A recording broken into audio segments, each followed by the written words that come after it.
Hey there, folks. So welcome to Spectrum Pulse. We talk about music, movies, art, and culture.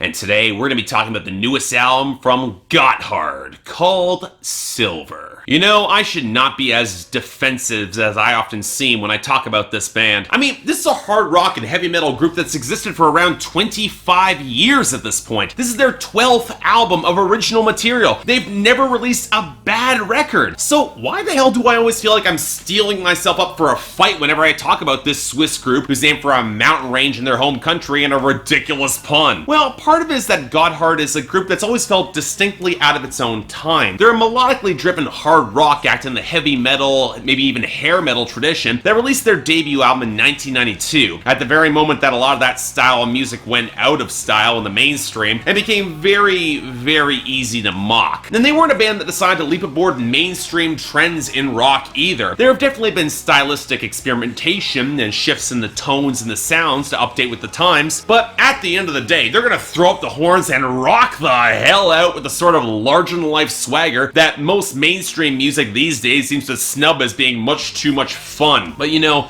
I like Gotthard in the same way I like Andrew WK. There might be a simplicity to their formula on the surface, especially in the lyrics, but when you execute it so damn well, I can appreciate the power and purity that shines through. I like this sort of good old-fashioned rock music. Now, of course, if you've dug deeper into Gotthard's discography, you'll know that there's a lot more beneath the surface than meets the eye. There is complexity here. An old-fashioned style of performance and composition, to be sure, but Gotthard has continued to update their production while still maintaining the core of their sound, and that core is damn great. So as such, it should be no surprise I was primed to enjoy the hell out of their new album. It's been 3 years since their record Bang completely blew through any expectations I might have had, being one of my favorite albums of 2014, and yes, it holds up. And it's their third album with frontman Nick Mader stepping in for the late and legendary Steve Lee. They know their lane, they're a band that can literally take any possible direction at this point in their careers. They can do anything they want. So where does Silver take us? Well, honestly,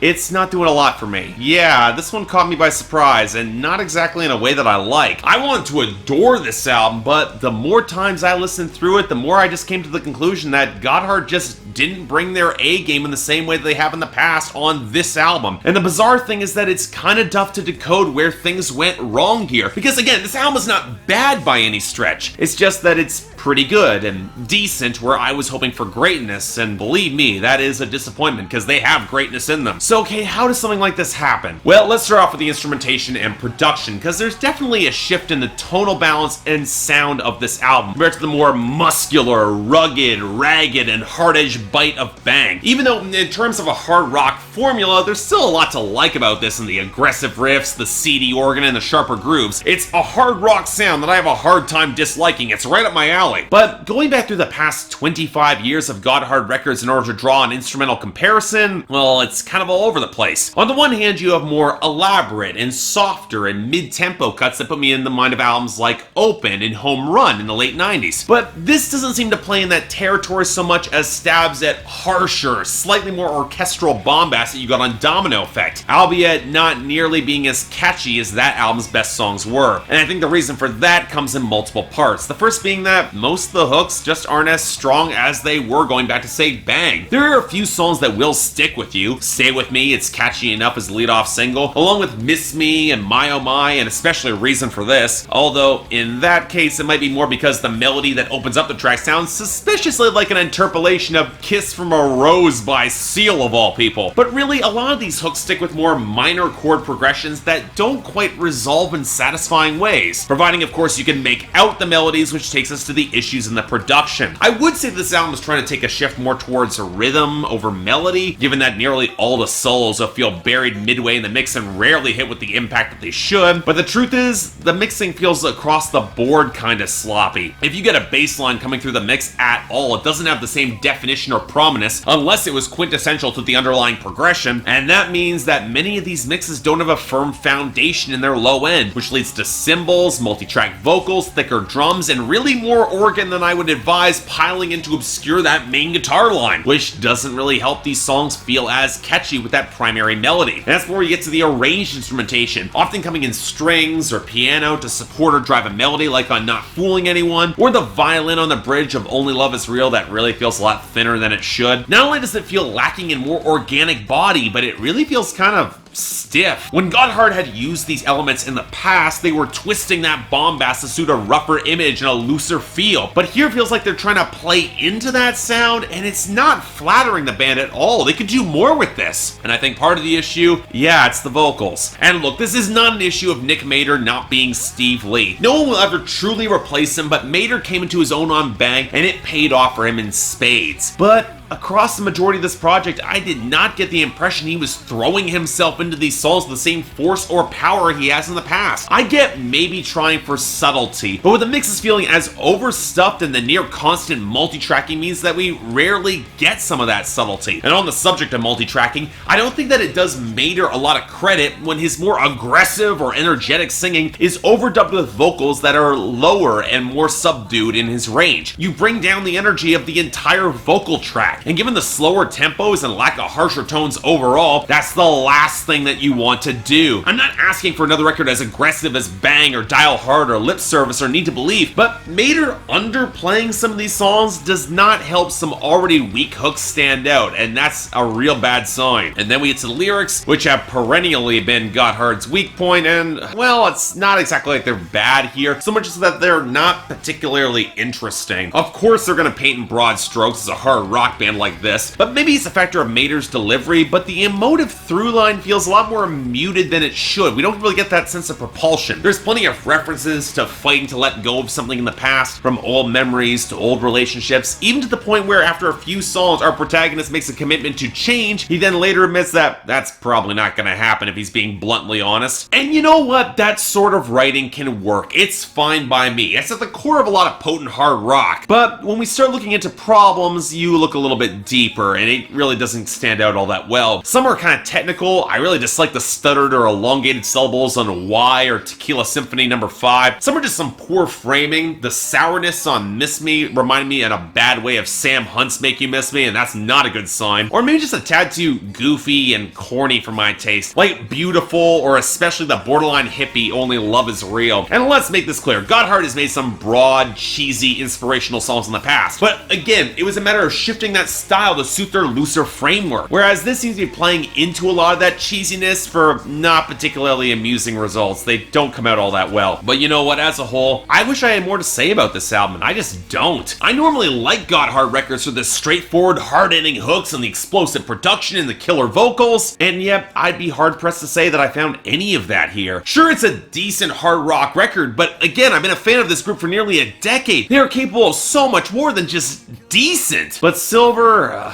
look, I won't call it their worst album, but it's probably one of the first I would call inessential. There's not a lot that stands out of this, and that's not a good sign, because it's netting a very strong 6 out of 10 and only a recommendation from Gotthard completionists like, say, me. If you're interested in this sort of hard rock from this group, get Bang or Open or Lip Service instead. They're all excellent albums. This, yeah, I'm sorry. Not so much. So yeah, thanks a lot for watching. If you'd like to like and subscribe, I'd be more than grateful. Got a bit of a cold, that's why my voice sounds like this, but if you guys are curious and want to hear more, or you guys have more thoughts about this, here's a link to the poll where all you guys can tell me how wrong I am and how this album totally blew your socks off or something. I got a link in the description below if you want to purchase the album. I'm trying to do that a little bit more. And anything else I might be able to do to improve my presentation, I'm all ears. And beyond that, if you guys want to get more involved in my schedule, the link to my Patreon is right here. 3 times a week, we talk about what albums that you guys get a chance to vote on what's coming up the schedule. Once a week in the higher tiers, you guys get to vote to add records to my schedule. More details are in the link there, but until then, I'm Mark, you're watching Spectrum Pulse, and I'll see you next time.